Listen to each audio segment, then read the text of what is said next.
सोमवार तक का सावन आया है, ये 72 वर्ष के बाद आया। श्रावण का तीसरा सोमवार होता है शिव तत्व का। सारे सोमवार मान्य होते हैं, पर सावन के सोमवार की इतनी महत्वता क्यों है?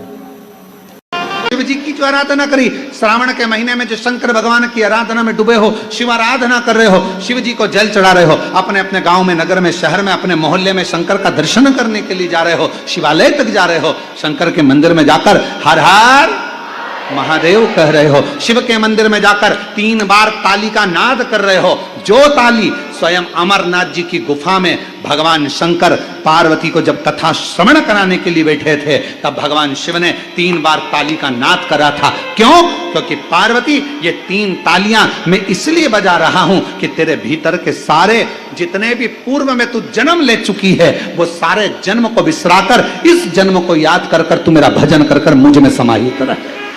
किसी ने पूछा अन्य देव और महादेव में क्या अंतर है? हमने कहा देवता देते हैं पल्ला झाड़ कर, महादेव देता है छप्पर फाड़ कर। फिर किसी ने पूछा अन्य देव के भक्त और महादेव के भक्त में क्या अंतर है? हमने कहा एक अंतर है, अन्य देव का जो भक्त होता है वो हो सकता है कि मार्ग से भटक जाए, पर महादेव का जो भक्त होता है वो विश्वास पर जीता है, शिव के भरोसे पर जीता है, तो भटकता नहीं है। बेलपत्र चढ़ाने से किस किस चीज की प्राप्ति होती है?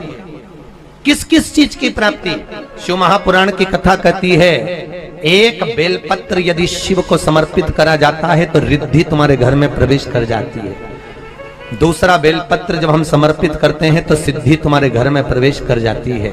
तीसरा बेलपत्र यदि हम समर्पित करते हैं तो श्री गणेश हमारे घर में प्रवेश कर जाते हैं। चौथा बेलपत्र यदि हम समर्पित करते हैं तो भगवान नारायण लक्ष्मी को लेकर हमारे घर में प्रवेश कर जाते हैं। और 5वां बेलपत्र जब हम समर्पित करते हैं तो भगवान शंकर गोरा जी के साथ तुम्हारे घर में प्रवेश कर जाते हैं। 5 बेलपत्र ही जीवन का सुख प्रदान कर देते हैं। किसी भी शंकर के मंदिर में जाओ, सावन के महीने में भक्ति दुगनी करो, जल दुगना करो, मंत्र जाप दुगना करो। श्री शिवाय नमस्तुभ्यम में भगवान शंकर वर्णन करते हैं ब्रह्मा और भगवान नारायण की साक्षी में, जिसके घर में शिवलिंग होगा, जो शंकर के मंदिर में 1 लोटा जल चढ़ाने के लिए जाएगा, जो शिव महापुराण की कथा को श्रवण करने के लिए जाएगा, उसके घर में दोनों देवियां एक साथ कदम रखकर प्रवेश कर जाएगी।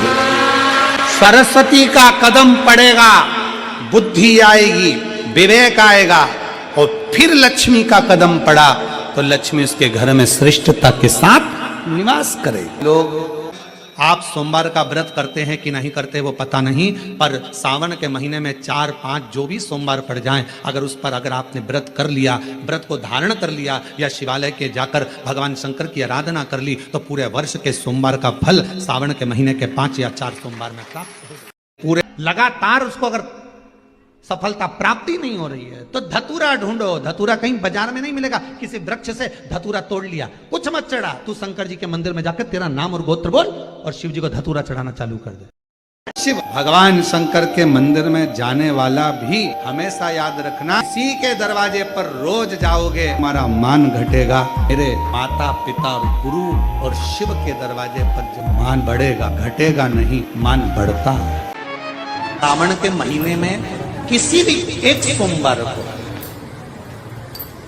अगर व्यापार नहीं चल रहा है, नौकरी नहीं मिल रही है, तो कोई तकलीफ आ रही है, तो कोई कष्ट आ रहा है, कोई रोग बढ़ रहा है, डॉक्टर से ऐसा लग रहा है कि ये बड़ी बीमारी बताने वाला है, शरीर में कोई गांठ पड़ गई है और वो जांच के लिए गई है, तो बिल्कुल श्रावण के महीने में किसी भी एक सोमवार को गंगा जल लेकर जाइए शिव मंदिर में। शंकर जी के मंदिर में थोड़ा सा गंगा जल नंदी को समर्पित कर कर, थोड़ा अशोक सुंदरी को समर्पित कर कर, थोड़ा गणेश और कार्तिकेय को समर्पित कर कर, थोड़ा सा गंगा जल जया विषहारा शामरीबारी दौतली और देव को समर्पित कर कर, थोड़ा सा गंगा जल शिवलिंग को समर्पित कर दो। उस गंगा जल को वापिस झेल कर लेकर आओ। 3 दिन तक लगातार उस गंगा जल को पीना प्रारंभ करो। उसके बाद जांच के लिए आप कहीं पर भी जाइए, बाबा कृपा जरूर करेगा, ये निश्चित था। श्रावण के महीने में 3 जगह पर बेलपत्र, एक अशोक सुंदरी वाली जगह पर जिसकी डंडी का मुख जहां से पानी बहता है वहां रहे, बहुत ध्यान से सुनना। दूसरी बेलपत्र माता पार्वती जी का हस्त कमल जो जलाधारी है वहां, उसका डंडी का मुख अपनी ओर हो। तीसरी बेलपत्र शिवलिंग के ऊपर, जिसका डंडी का मुख तुम जहां बैठे हो उससे ठीक विपरीत हो। अगर आप यहां बैठे हो तो डंडी का मुख उधर हो, आप यहां बैठे हो तो डंडी का मुख उधर हो, अपने विपरीत में डंडी का मुख हो। बेलपत्र चढ़ा देने के बाद दो हाथ में जो तुम्हारे जल का पात्र है उसको बाबा को धीरे धीरे तीनों स्थान पर धार थोड़ी थोड़ी चढ़ाई है और फिर बाबा का आचमन कर कर आई है।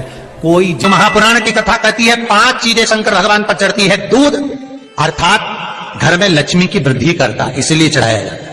दही शंकर भगवान पर इसलिए चढ़ाते हैं क्योंकि यह परिवार को जोड़ता है। जिसके परिवार में क्लेश ज्यादा होता है, जिसके परिवार में आपस में तकरार ज्यादा होता है, उसको दही जोड़ता है। शहद घर में चिड़चिड़ प्रवृत्ति को समाप्त करता है। घी रोग को समाप्त करता है। शक्कर मिष्ठान घर में यदि लक्ष्मी आकर जा रही हो तो मिष्ठान समर्पित किया जाता है। इसलिए पंचामृत स्नान का भाव शिव महापुराण कहती है। इसलिए 5 चीजें शंकर को समर्पित हैं। दूध, दही, घृत, शहद, शक्कर अर्थात मिष्ठान। शक्कर से मूलतः यहाँ शिव महापुराण में शक्कर नहीं लिखी है। जैसे श्रावण महीने में चढ़ाए गए कनेर के फूल, दुर्वा,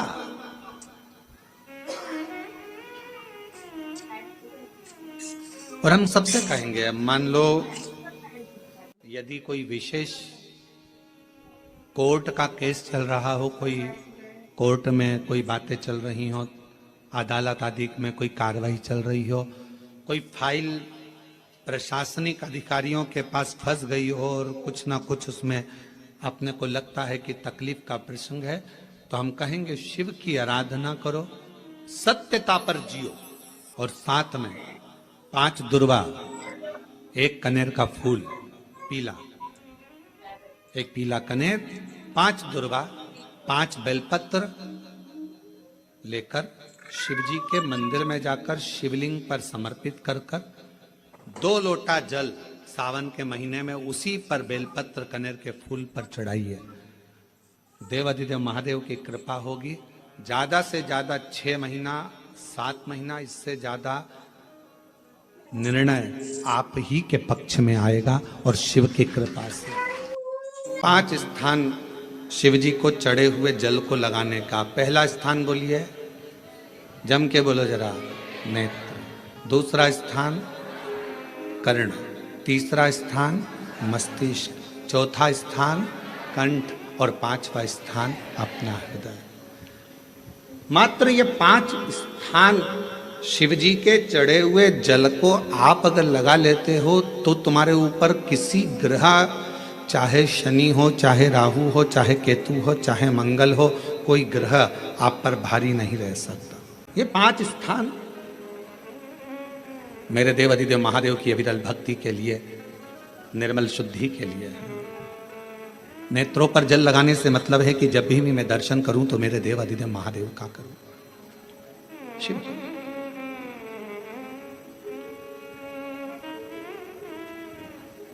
कंठ पर जल लगाने से मतलब है कि मेरे मुख से जो वाणी निकले, और मान लो मेरे मुख से कोई अपशब्द निकल गया तो किसी का बुरा ना हो जाए। कर्णों से जल लगाने से मतलब है कि मेरे कानों के माध्यम से जो शब्द मेरे अंदर जाएं वो मेरे जीवन का कल्याण करें। मस्तिष्क पर जल लगाने से मतलब है कि मेरे भगवान के चरण का जल, उनकी रज मेरे सिर पर चढ़ी रहे और मेरे जीवन में कभी अहंकार ना आए। हृदय पर जल लगाने से मतलब है कि मेरे हृदय में भगवान शंकर के चरणों का वास नित्य प्रतीत है। हमेशा ये 5 स्थान शिव उनके मंदिर में आने वाले को तुरंत दे देता है। जल चढ़ाने वाले को 3 चीजें तुरंत मिल जाती। आप नहीं भी मांगे, आप यदि नहीं भी मांगेंगे तो भी वो 3 चीजें मिल जाती। पहले नंबर पर है शांति, दूसरे नंबर पर है दिशा और तीसरे नंबर पर है सफलता। शांति, और बहुत जरूरी है मन की शांति। आप जब मन से भगवान देवाधिदेव महादेव के मंत्र का उच्चारण करते हैं। आप जब मन से भगवान शंकर के नाम का उच्चारण करते हैं तब हृदय की शांति अपने आप आती है। इसलिए एक बार दिल से सब लोग पुकारेंगे, श्री शिवाय नमस्तुभ्यं, श्री शिवाय नमस्तुभ्यं। जिस लड़की को, जिस लड़के को मंगल है और ब्राह्मण देवता ने यदि आपको कहा कि इनको मंगल है, इसकी शादी में देरी हो रही है, मंगल के कारण अगर शादी रुक रही है, देरी हो रही है, विवाह में देरी हो रही है, तो उस बेटी और बेटे को 3 महीना लगातार शिवजी पे चढ़े हुए जल को इन 5 स्थान पर लगाना प्रारंभ कर दे। 3 महीने के बाद वो खुद कहेगा कि हाँ, हमारा संबंध जम गया, हमें मंगल से कोई दोष नहीं लगा। स्वयं शिव कृपा करते हैं।